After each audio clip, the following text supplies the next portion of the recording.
So I want to get a bit of a backstory to your life, which is something we usually do with Startup Grind. Let's talk about the early days, where you grew up. What were your early ambitions? How early? Stop bedwetting, what kind of how early? Like university, high school, university. Yeah, so I grew up in Syracuse, New York, which is, I think, like everywhere else. So being in New York City is a little weird. I'm used to having that Applebee's and the TGI Fridays kind of stuff, and didn't realize how high I could be up when you grow up and not exposed to a lot of entrepreneurs. So I wanted to be a broadcaster at sporting events, because how cool is it to sit at the 50-yard line or half court, getting paid to call some great games and that stuff. And when I realized I wasn't the most handsome person, didn't have the best dialect, I better choose another career, because it's not going to work out too well. And then start realizing the power of the news press and public relations, and interesting, given we're having this week after the election, the sway that the media has on who we might vote for and what we think. And this is before the internet and all that stuff. I certainly can't explain last week. And so I wanted a PR guy, and for the past 22, 23 years, I've been in kind of the sport of marketing, brand management, public relations, and communications that looks to shape a bigger objective. So you ended up working at Deutsch, the ad and branding agency, for 13 years. I just want to know, you were there during the .com boom. What was it like working for these big tech companies? What did you see come through the door? A lot of ambition. When you look at the tech companies out there, there's a lot of ambition and a lot of great ideas. And as the punchline joke came out to be, a lot of maybe business ideas that weren't great business ideas. But it was at pets.com that lost money in every transaction. And so the more you ordered, the more money they would lose. And yet volume was somehow part of that strategy. It's just I'm just an ad guy, but it's that kind of doesn't make sense. And obviously the whole world blew up in April 2000. Probably the scarier thing during that time is how people hedged or bought their homes based on phantom stock. Or you had people, which is, now we're seeing this again, how can I invest my life savings in some of these startup companies, which are such great ideas? Because, I love coffee, there's a new coffee company on that side, and not realizing all these material risks that you're taking. And as much as we sobered up a little bit, because we had to, it's we've been seeing that again over the past couple of years. Crowdsourcing and some of the deal terms that are coming to sources of funding that maybe aren't as sophisticated. Uncapped convertible notes and kind of terms on that side. So it's amazing. We always say history is something to learn from, but it's amazing as humans we perpetually maybe keep making the same mistakes. And Wall Street's at the front of the line in terms of those mistakes. Back onto your experiences at Deutsch, can you tell us about a memorable client that you had, a well-known client? You had Google TV? Not Google TV. Anyway, one of your clients. One of the cool ones was actually right before the .com. It was, we got called to Microsoft for this goofy company name called Expedia.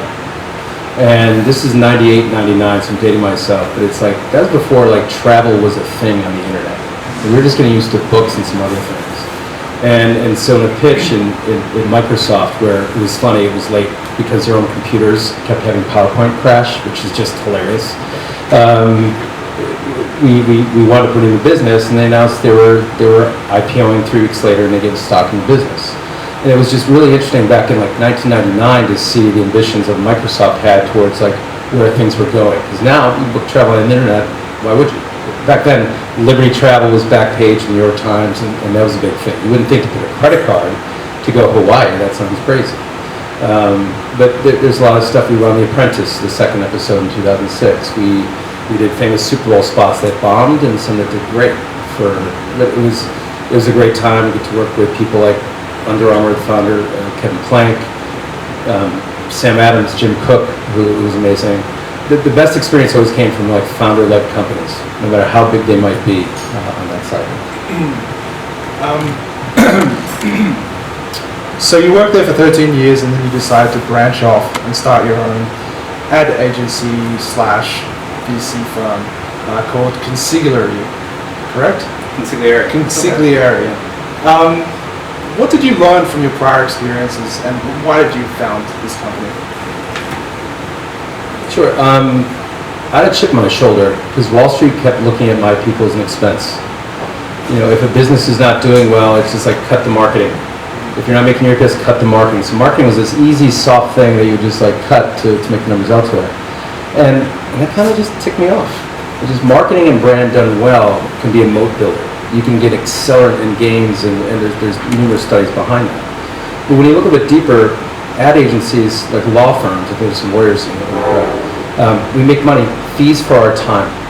So it's the time to take to make an ad or do something that's what we monetize versus the value and the outputs. And so I said, what if you created an entity that valued like the outcomes versus the outputs? And so I resigned the day after the market crashed, 777 points, and spent an 18-month period of time getting ready for it, and had a lot of fun. We brought marketing and brand acumen to the table, and we invest tiny checks, some as low as $25,000, some as high as $400,000, I guess, to companies like Birchbox and some others that were competitive deals, but we got on the cap table because we were people that got brand and marketing. We weren't necessarily finance and Excel chart people, but entrepreneurs, they want to build something great. Kind of more often than not, kind of sought us out, or we were able to get in. So after 6 years of nearly screwing it up to some degrees, all the mistakes I've made, the premise was probably bigger than I realized. Why did you join an ad agency with investing? What was the premise behind that? One of the many lessons I learned is like early stage companies love strategy, but it doesn't matter unless they see what the website looks like. So we can talk about brand and we can talk about these things, but it's like, what does the PR campaign look like, or what is this? And especially with a lot of people coming out of smart schools like Yale, and I couldn't get anywhere near this campus as an undergrad, by the way. There's an epicenter of the left brain thinking, the science of marketing. So it's like SEO, SEM, acquisition. And what we try to teach is like the power of brand management. And they usually just say that, it's like they want to see like, what is the look and feel of it? Because if you're the founder of a company, you are the brand manager. No one else, not the chief marketing officer you might hire an agency, you're the brand manager. And a lot of times is a founder can say, I know what it means here, but I can't get that on our website. That's why our website sucks, or I can't our logo. And so what we do is try to help kind of play like entrepreneur whisperer and kind of coax that out in terms of what the founder wants to be. Some of your initial partners included Steve Nash, 8-time MBA All-Star. How did you recruit him to be a part of the company? It's the marketing world has a wonderful group of misfits and mutants in terms of creativity. Because to succeed in advertising and marketing, you need to have some left brain, like strategy, and then some right brain and some gut. And it's like, how does this, kind of feel? And so I've gotten to know his agent who understood the power of people as brands, which has certainly exploded today. And Steve wanted to learn how to make movies and make film. And so he did an internship for me back in 2007. And as much as he was the only intern with his own office, granted, but otherwise we treated him like everyone else. And he had this curious mind. And he was there at 10 o'clock at night asking questions. And I was like, what do you want to do when you grow up? When you're done maybe playing, and he played much longer than I think he realized. And he said he wants to make films. And I go, you don't want to make films. Hollywood is a pain in the ass to get stuff done, but you want to do content. So you might want to do a film. We had a 30 for 30 Terry Fox story is one of the first ones on ESPN. And he learned the wonderful opportunity that brings, but also the pain of dealing with Disney and big corporations in terms of getting the art side to actually be a finished piece of film. And so he will have, I said, Steve Nash is going to have a better career off the court than on the court. The things he's done for humanity, the things we're still working with his foundation. He's a young guy, he's I think 42, 41, and he's not done yet. So he's got a long way to go. But he's a little bit more famous than some of the other people we work with, but he represents it, a chip on his shoulder, to do something, and that creative kind of like fuel that keeps going to make the next thing better and better and better. How did you initially get deal flow? I mean, you had Steve Nash and a few other partners that were recognized people. Was it them, or was it did it come from your previous work with Dodge? Steve is great, but he also brought a lot of the wrong deal flow. Like entrepreneurs had said, if we have this thing in sports, it's like, okay, we're not that. We're B2C, consumer driven, people bring us that. Or we need a celebrity to make us and validate us. If you need a celebrity to validate your unless you're trying to be an agent to Hollywood, you don't need a celebrity to validate your business. And if you think you do, you're not going to get probably the right investors. Before we launched Consigliere, I spent about 18 months literally learning how the game was played. Quite literally, no pun on the Nash thing, not meant to be honest. And then you see, it's like, the VC world is kind of like high school dating. It's like this whisper of who's and who and like what party you're going to. So you get to quickly realize, get to know the other VCs, especially in consumer. We weren't writing the biggest checks, but you realize there's a feeder system, and unlike the ad agency world where for me to win at Deutsch, everyone else must lose, every other agency, in VCs, there's club deals.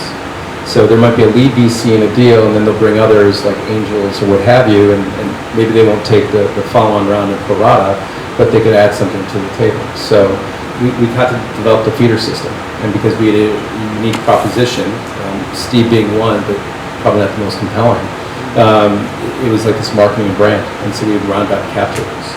So one of my theses was we'll get better valuations on deals because we're value add. One, every investor thinks they're value add, and two, you get better valuations on mediocre deals.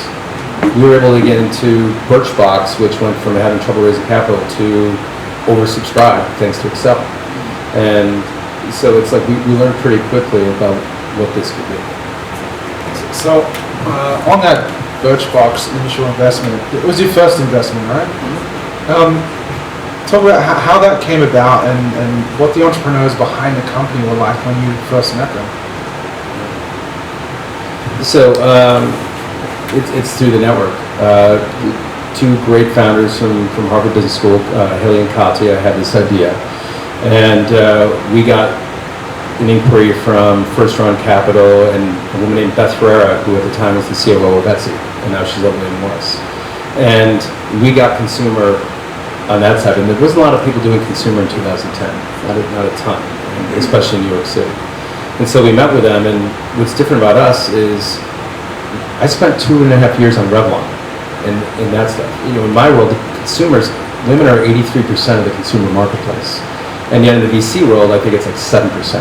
So you get a lot of dorky white guys that look like me saying, like, well, I don't know if this business could go somewhere because my wife would get bored of it. It's like, the consumer doesn't have a 7-car garage in Palo Alto. The consumer is a college kid or a mom in Cleveland who subscribes to New Yorker and has 2 kids and just wants that taste of Madison Avenue. So we realized pretty quickly there is a blind spot. The whole studies of like people invest in people they like or know, whether it's like difficult. Turns out to be massively true. And so if you actually look at our portfolio, 46% of our founders are female. And I'm not going to champion like we're pro-female, we love female businesses. It's like we love great businesses, and given that we're consumer, they're going to index higher, probably towards a female target.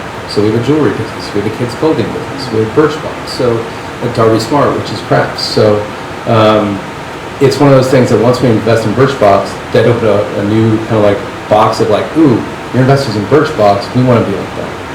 And so even if, when I explain to people our premise, they're like, wait, what is that? And they say, well, who do you invest in?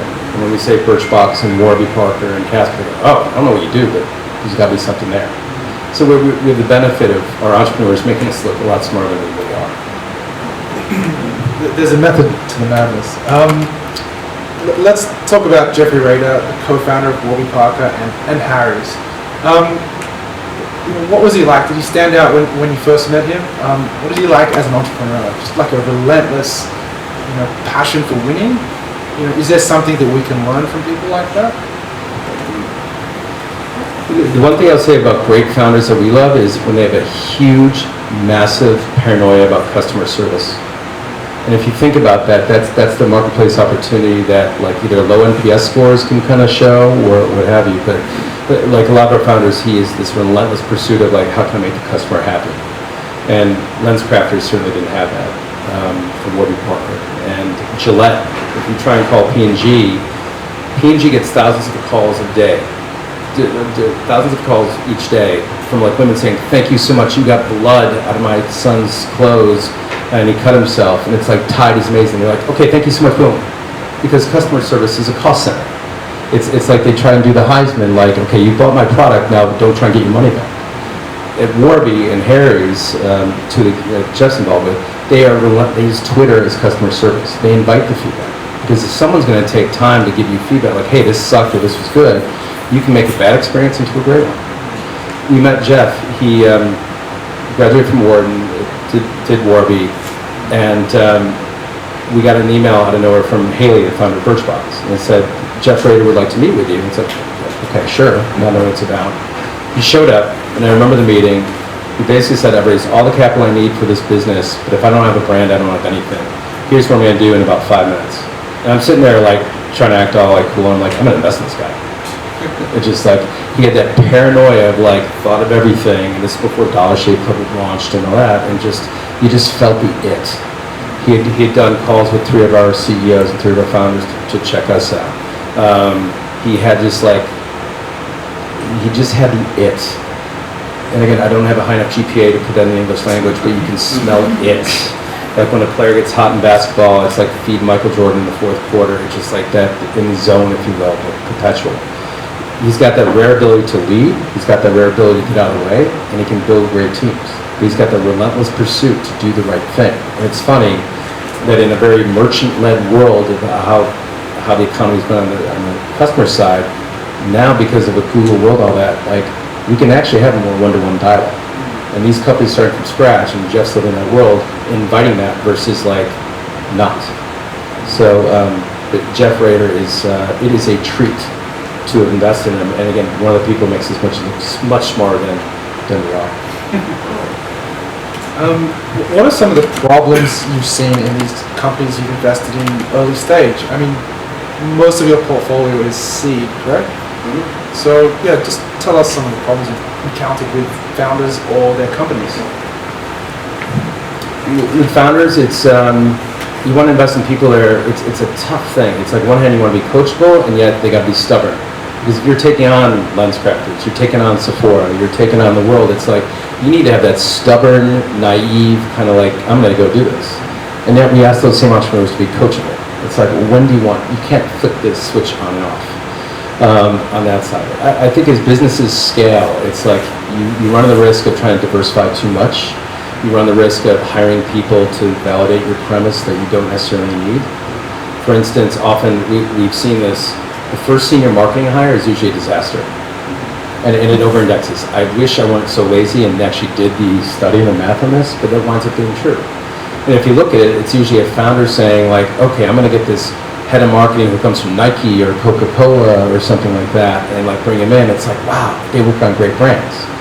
Well, the cultures of Nike and Coca-Cola are far different than a 20 or 50 person operation. And again, the founder is usually the chief brand officer.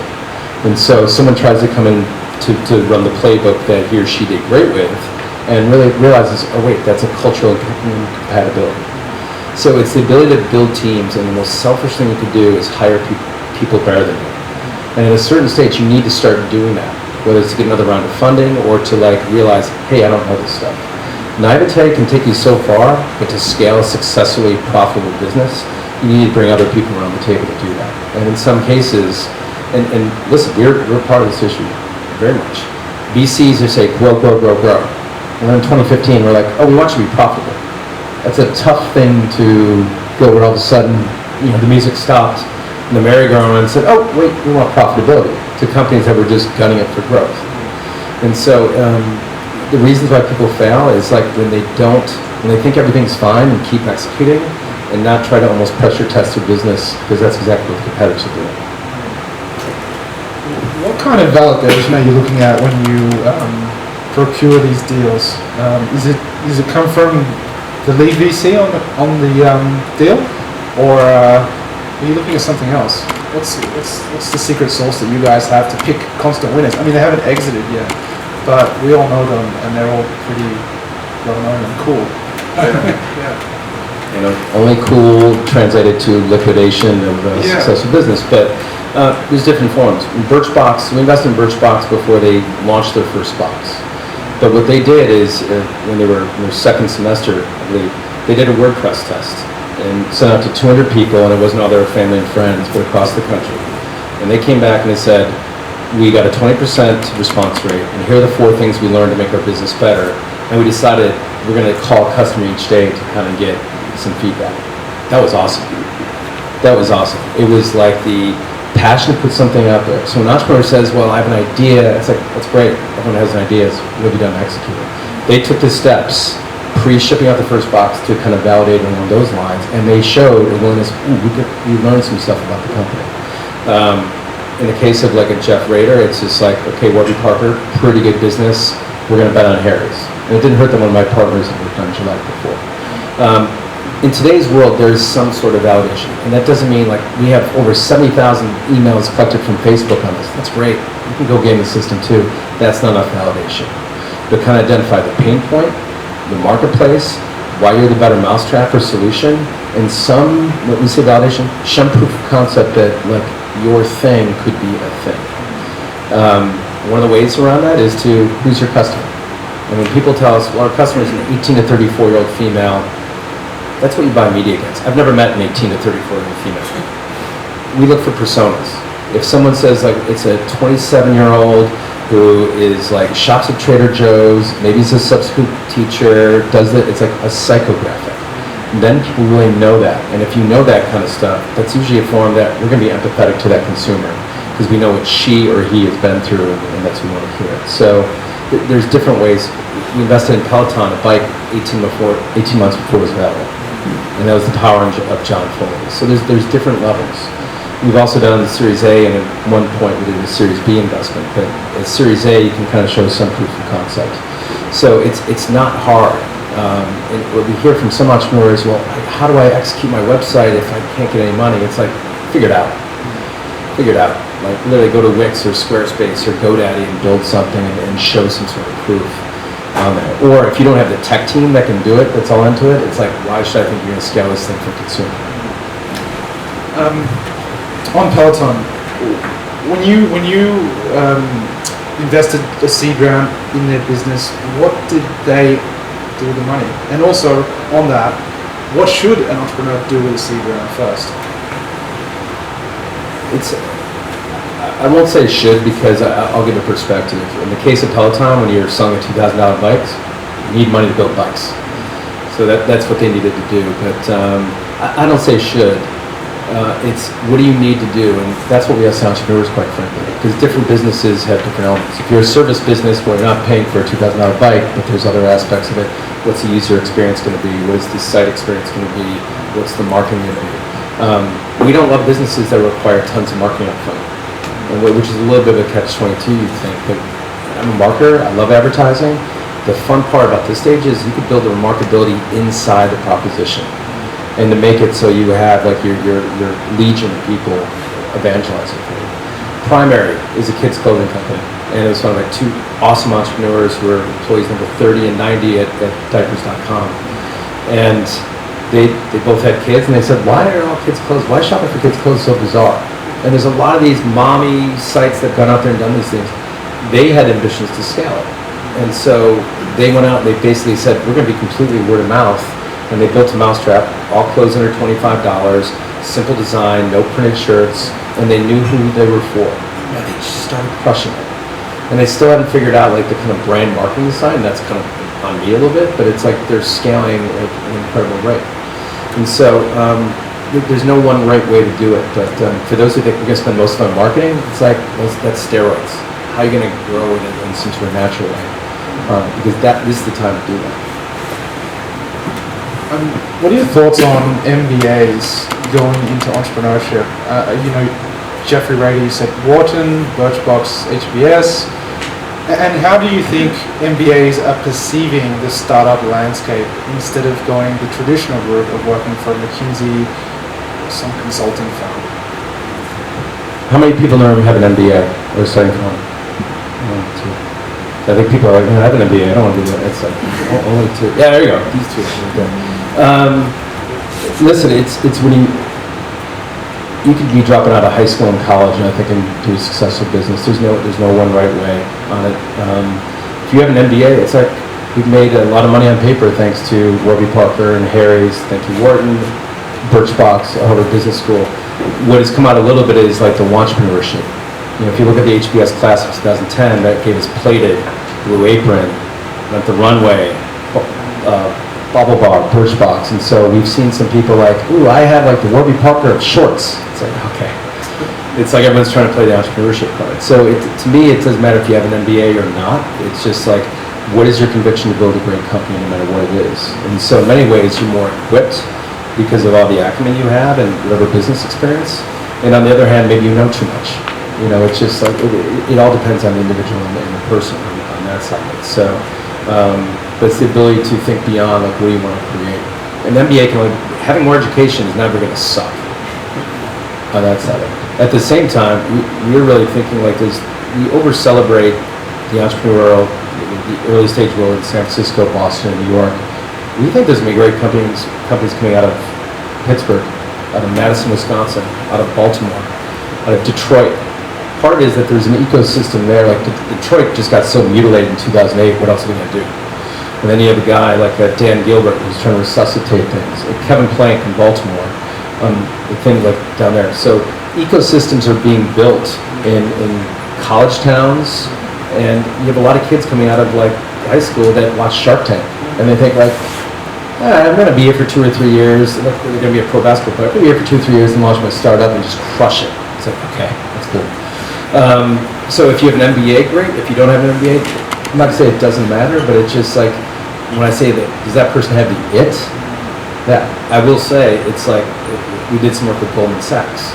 And one of the things that they were materially concerned about, they're losing MBAs. They used to go to Goldman, and they're going to work for like the Winklevosses. Like that's a real life example. Don't go work for the Winklevosses necessarily. Or like an early stage company. And just like, the whole thing about like a career, like everything is chutes and ladders now. You know, my parents' generation, you're supposed to have one job and then you'll get a pension and things will be taken care of. The days of companies taking care of employees, like, long gone on that side. Now people graduate from college are supposed to have 5 or 6 different careers. Not jobs, but careers, which is, I think, an exciting opportunity, quite frankly. But it's not, but if you're an MBA, you might be a great entrepreneur, you might be terrible. You know, I don't know what the data says, but you know, you could say there's life experience and some other things that go into it, but no 2 MBAs are right necessarily. I will say a potent thing that can help an MBA more than not, the networks. Because you understand, like, you think fraternities and sororities are a thing, the networks at some of these schools are very powerful. So you could get in to see certain like VCs or private equity firms because you went to Yale, or you went to Tufts, or you went to Dartmouth, or you went to Harvard. That is a thing. As someone who didn't go to a good school, I'm a Syracuse guy, like, it's like, that is a thing, which I didn't appreciate till about 5 or 6 years ago. On Connecticut, you know, I know you live here. What do you think the landscape is here like for entrepreneurs? And do you see many startups in a particular industry? You know, I know some towns are known for certain things, like Denver's like food, health. Something about Connecticut that we're known for?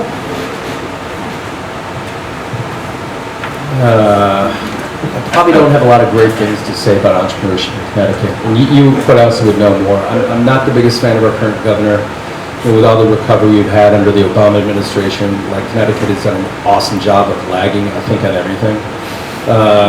GE leaving and Xerox and all that stuff too. And so I'm probably being overly harsh on that side of it. But that said, you know, I live in Fairfield County. It's almost a suburb of New York City. A lot of hedge funds and private equity. Those aren't going to be the people that will be doing entrepreneurship. And people who have been at a Xerox or GE, unless you're in certain positions, maybe aren't the profile because it's like GE is such a big company. And that's an overgeneralization because GE's got some great innovation points. We were speaking earlier, how many, this seems like a great facility, how many self-sustaining, like, early stage co-working spaces are there in Connecticut that you know of? One. Yeah. No further questions, Your Honor. And so, but yet you could argue, well, is that up to the state, or is that just the culture of where we live? Because Greenwich, Connecticut is not going to have like dudes with untucked shirts like and ping pong tables, right? They're just going to move to Florida to evade state taxes. So it's New Haven could be different because you do have Yale here, and there's just a great grocery store across the street with a lot of new brands and that stuff. So, but it takes a breakout hit. We had Kayak. We had Priceline. We've had some of those things. I wouldn't call Connecticut a travel state. So I don't really know. And as someone who does consumer, I don't think consumer is probably getting in the crosshairs. You have a great healthcare system. Is there going to be healthcare startups? Is there going to be something like Lockheed? But I haven't seen it. I haven't felt it. And so doing stuff like this is like awesome. I wish there were more of it. Stanford could be a great place, given access of that, but like the tax situation in the state hasn't been as advantageous as others. And I'm a political moron, so I can't speak to depth, and maybe Malloy is like Mother Teresa reincarnated, but I just haven't seen Connecticut from a business standpoint get much healthier on that side. Are there people from the government here tonight? Yeah. I'm about to get audited, I think, after that.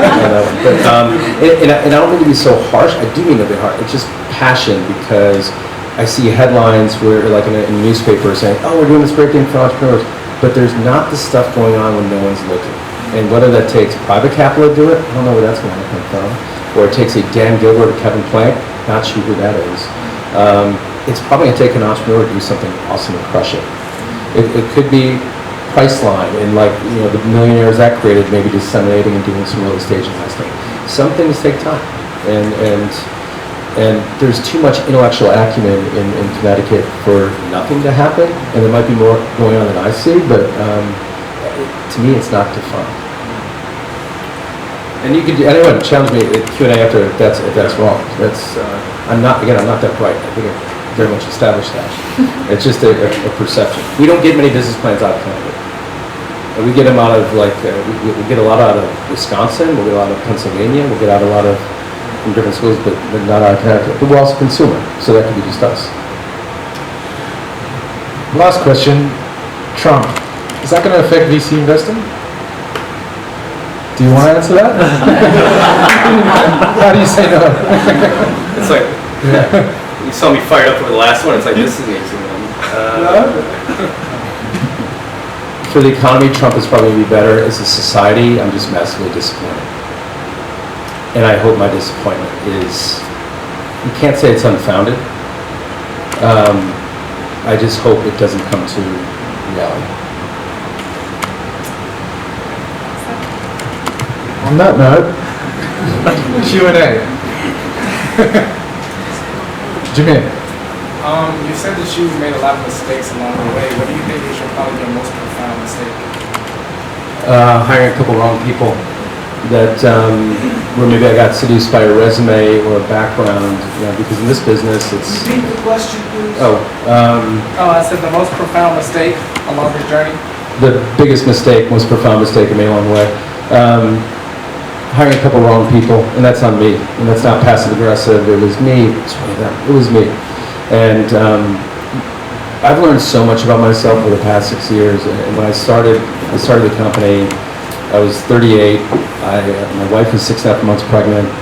I didn't pay myself for a year. Like all this stuff you're really not supposed to do, right? But I had this conviction, and I had a great spouse who was supportive of it. And it just it seemed like the time on that. That wasn't the mistake. The mistake was okay, for all the stuff I don't know, let me hire this person with this background. And I got seduced by the background more so than this is the right culture fit. That is the biggest thing. I mean, I make 30 mistakes a day on that side, but it's when you sorry for the people who don't follow sports. I look at myself as a non-scoring point guard, and it's what I can do to make the other people on the floor better. And it's just when you bring someone aboard that isn't right for the offense, it's on me, and that's God's honest truth. Well, adding on to the previous question, what is the biggest mistake that you've ever seen for one of the company you've invested, and what did you do afterwards? So the question, biggest mistake one of our companies made, or almost made. I would say one mistake that we helped prevent, which I was part of, is Birchbox. So after 9 months, they had surpassed their 3-year goals. This thing was like a rocket ship. And one of the investors said, like, wow, this subscription e-commerce company is great. Let's start selling wine. Let's start doing like fruit of the month baskets, like Harry and Dave on that. And so they were like, it's subscription e-commerce. And we said, you're not a subscription e-commerce company, you're a supplies and delight company. Health and beauty's got a lot of money. And we literally got into a fight with them. And that, it's just like, this is not the right thing to do. And I think that was an input, and they wound up not doing it. That almost happened on that side of it. And so part of our values, and we're not big on the cap table with our check sizes, but it's like, people listen to us on that side. In others, I use that one because that's most tangible. You want to probably mistake that actually went through. It's interesting, as you referred to, we haven't had, any of our companies haven't gone public or gotten bought. None of our companies have gone bust, which is awesomely frustrating after 6 years. It's like, either we're not taking enough risks or whatever. I mean, we do 4 or 5 investments a year. I mean, we just did another one yesterday, a really fascinating company that didn't need money on that side. But I would say that was almost on that side. But luckily, we don't have we invested in fab.com, and let me tell you, don't do this. We luckily don't have that, but that also could be the reason why we don't have a liquid event either. I'm just curious about your investment with Casper. What was it that you saw in Casper as being, because they have a lot of competition now, a lot of copycats and stuff. What is it about their execution? So the question is about what we saw in Casper, mattress company. Are you starting a mattress company? Yeah.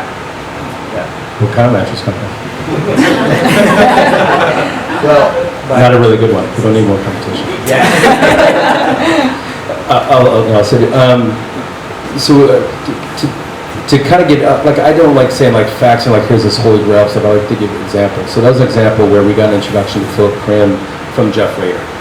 And that's one of those things is VC. If I get an introduction from Jeff Rader, it's just like, it could be this plant. I'm going to take a meeting with the plant because Jeff Rader is just balling. So that's the power of like these micro networks you don't see, which is also tough to break through on that side to some degree. Philip was in the mattress business for 9 to 10 years, kid out of Houston, built a team around him. There's 5 founders, which usually you'd say 5 founders is like, run away. But in the case, they all knew their role. They all knew their role in the company. And so they pressure tested stuff. They came to us and said, we want to build the mattress for millennials in New York City. And they took us through the pain points of like the mattress buying experience. And we took a step back and like, you are undercutting the value of this company. Because going to these stores and laying on a mattress as some poorly dressed guy stares over you is not a fun experience for anybody. So why be millennials and why New York City? They literally had something bigger than they were doing themselves credit for. But they were like, we can get it there in an Uber and all that. And Uber wasn't everywhere else. And they had sold mattresses in 42 states in the first 3 months. No one saw that coming on that side of it. And so again, they had great empathy for the consumer. They did a novel way where you unpack it and this NASA would fill up your room in terms of how it comes out of the box. And then they quickly had a 100-day back guarantee. So again, they built something advantage consumer. And then since that time, we've had Tough Needle, we've had Lisa, we've had 5 or 6 companies come out. So on that side, the thing I would offer you if you have a mattress proposition is like know who you're for, and it could be like we're gonna be the cool mattress. We're gonna be the mattress for the 50+ generation because everyone's sleeping on the most potent wallets right there. And if you're over 50, you're more likely to get a divorce. You have a lot more money to spend. You're more vibrant because we have all these drugs and fake knees and hips to keep us younger, and divorce rates are. It is crazy, but it's like you could pick a target audience and say no one is catering to us on that side. Again, I know nothing about your business, but Casper had a team, they had experience, and they had a proposition that even they undervalued.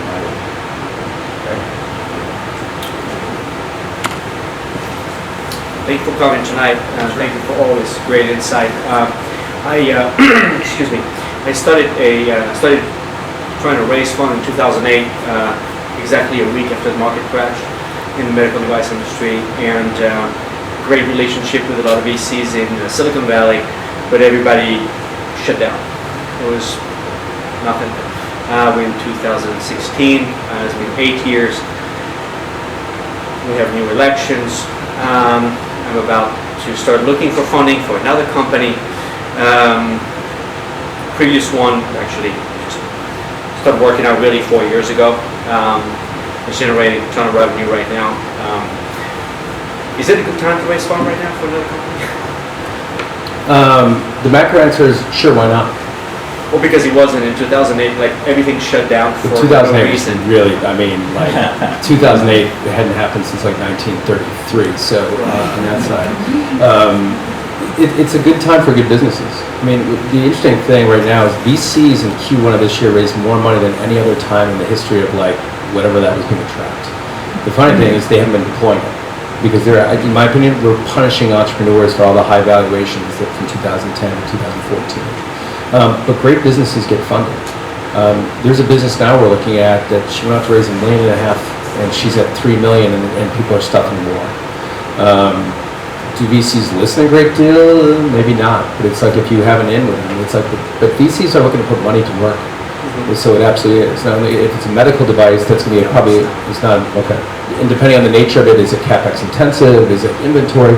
There's a lot of things, but if it's consumer facing, Silicon Valley may not be your best bet. It's lining up to where things might go from, but you know, we're a weird group in terms of what our theories are. And we love to talk about, like, are we in a bubble? Are we in this? It's just like, I said, just like, we got to go out and make our own plays on that side. So it's like, now is not a bad time. The only bad time about right now is the Thanksgiving and holiday period, because VCs are human beings and get caught up in all that year round, but it's, I think it's as good as time forever. I mean, if you want to look at the economy, it's like interest rates probably won't go up anytime soon. Taxes probably aren't going to go up on the people that could fund it if you're looking at, you know, non-VCs but high net worths around town or what it might be. But it's no excuses. There's a place to be made out there for capital. In the line of this, so I searched for 4 years and I had no other choice. I had to keep searching. When do you call it quit if it doesn't work? You tell me, because you haven't called it quit. You keep going. No, I don't know. Quit. I will never tell a human being to, like, you should quit when this happens, because I don't know your drive, I don't know your psyche, I don't know it, and there's probably numerous examples of people that were told no. Like Airbnb struggled for the longest time, and they got rejection letters and moved out on that side of it. The thing is, I hope what you're getting is like honest feedback from someone to say, like, is it the business? Is it me? Is it what? And get someone that's close enough to you that sorry, I haven't sworn that much. They will just call you on your shit. They will tell you the truth and not just say, hey man, no, this is great, good luck, it's just not for us. And then go away. That's the worst thing you could do. I would rather have an entrepreneur like not like me, and again, it's perspective. But it's just like to tell me the stuff I need to hear, just the same way like a tough coach would be that wants the best out of his or her players. So I could say, you know, if you're an entrepreneur, I say it's time to call it quits.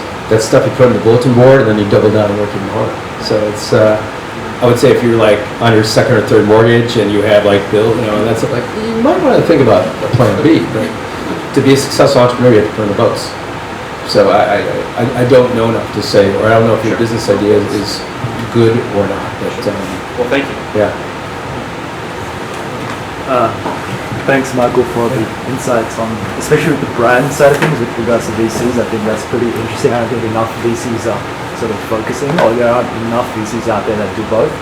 I have a two-part question. Firstly, so I have a couple of friends that are in the entrepreneurial space, and they've told me that, you know, some of that seed money that we spoke about, some of that money goes straight into branding, and you've got all these design agencies out there that charge big money for, you know, put together your brand package.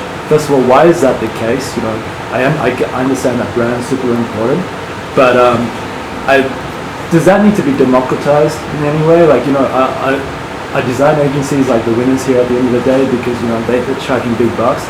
And then the second part of the question is, are there any companies out there that have horrible brands that you can see basically with a great brand and story to tell that they could be otherwise? So the question is, a lot of seed funding can go to like design firms and people build brands. And then two, are there any companies out there that have a terrible brand but could be great companies if they reversed it? To me, it's like there's firms out there like Red Antler in New York. I think it's gained a reputation, and that's if you have to outsource a great brand and spend all that money, there's something wrong. Because you should be able to, depending on the nature of the business, whether it's consumer, you should be able to recruit someone that's a great proposition to build the brand internally. Like, we're the nanny, we're not the mother. And that's what we say. It's like, we will help, kind of guide everything, but a great brand has to come from within. Jim Cook of Boston Beer doesn't know anything about structured branding, but he built a hell of a company. Kevin Plank didn't know anything about structured branding, but he knew about his idea and stayed passionate to it. So there can be an articulation of it, but if whoever is spending too much money on brand is looking for like artificial validation. And it's weird because I love brand, but it's like, it's got to come from within. And there are, any great companies aren't great brands. There's probably, Silicon Valley loves investing in. It's like Silicon Valley is very much like maybe the best product in it. You could argue, is Uber a great brand? It's a great proposition, I love it, but there's a lot of people that can't stand the company because of the culture and everything like that. To me, it's a phenomenal utility. I used to like Uber. Yeah. So you can speak to like what Travis and Ryan did. So, but I would also twist a little bit, like companies that aren't getting the most of their brand are like, they're leaving money on the table. Great propositions.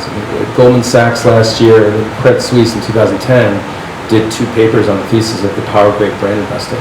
And how, like, when you look at the, companies like an Under Armour and I can't remember the others that are on there, our companies are publicly traded. And they said that's like higher PE ratios, and brand was a big reason. Coca-Cola has 44 billion in sales. Market cap's 180 billion. The difference is brand. It's the value of that Coca. It's the red bottle, and that literally is the material difference of brand versus something else. So. But if a company's not a great brand, it's like, I don't know if we can go in and like put a baboon heart in the thing and all of a sudden get it to be awesome on that side. I'm sure it's been done, but it's tough to manufacture that because, quite frankly, you're consumers. You're the people in this room can determine what's a great brand and what's not, versus like advertising and a funky design and all that stuff too.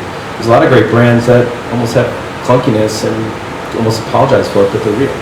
Trader Joe's is not a beautiful, it's not going to design award, but it's a great proposition on that side. Costco is an interesting proposition in terms of the family. I mean, the greatest businesses in retail right now are Kohl's and TJ Maxx. Not great brands, that's a price point on that side. So, consumers are a fickle bunch, and so determining what a great brand is so, everyone will say like an Apple or a Target. Target's a great brand, their business is struggling. So I'd rather be a company that maybe isn't a great brand but is doing well, because that's only upside too. That's a good question.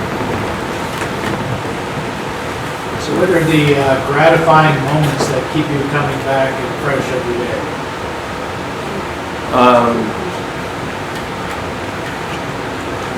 I want to say something. It's the entrepreneurs. It's the people. We're only as good as the people that are betting on us when we put in capital and the other way around. I mean, it's.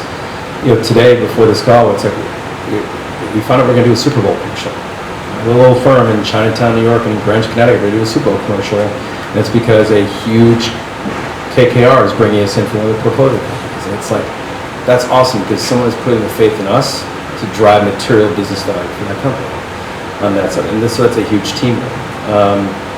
An entrepreneur is greenlighting and they're really opening around for us because of things that our entrepreneurs said to Mavron, this firm that's a lead investor in them, and said great things like they will help grow the business.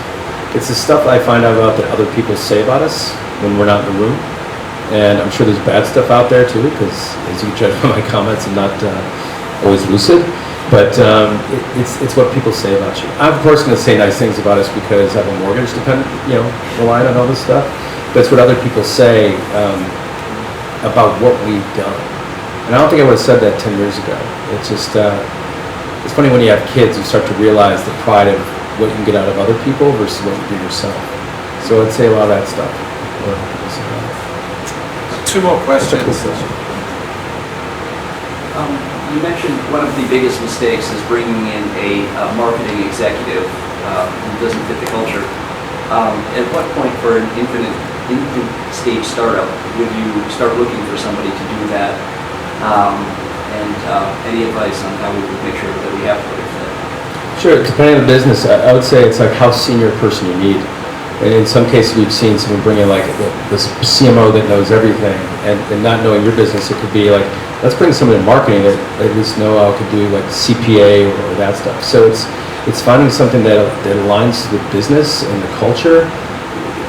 If anything else, I'd say it's like some entrepreneurs worry about what they don't know, and just like, well, you know all this stuff, and I love Nike's commercials about that. Like, question people that might have find people that might have relatable experience, and give them a very specific like Q&A, like what would you do here? What would you get a sensibility of how they act?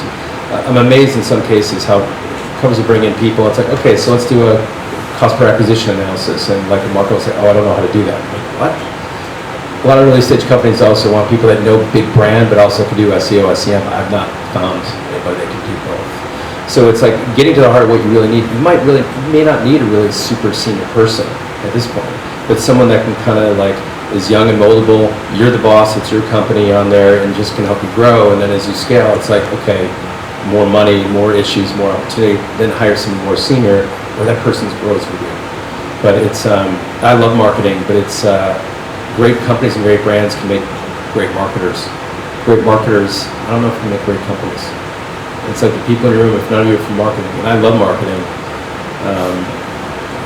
you know more than you give yourself credit for, which is probably an unsatisfying answer, but so many people look for validation. Oh, that person's done it before, they'll figure it out.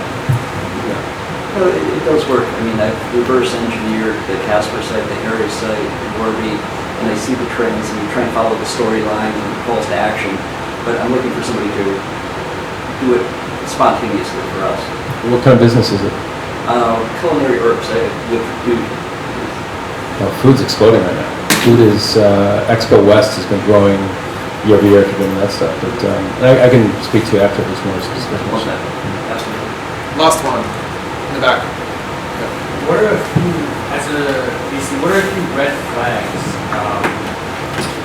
that would pretty much disqualify someone right off the bat from getting your attention and getting your funding? Like, what are a few things that you look for in a potential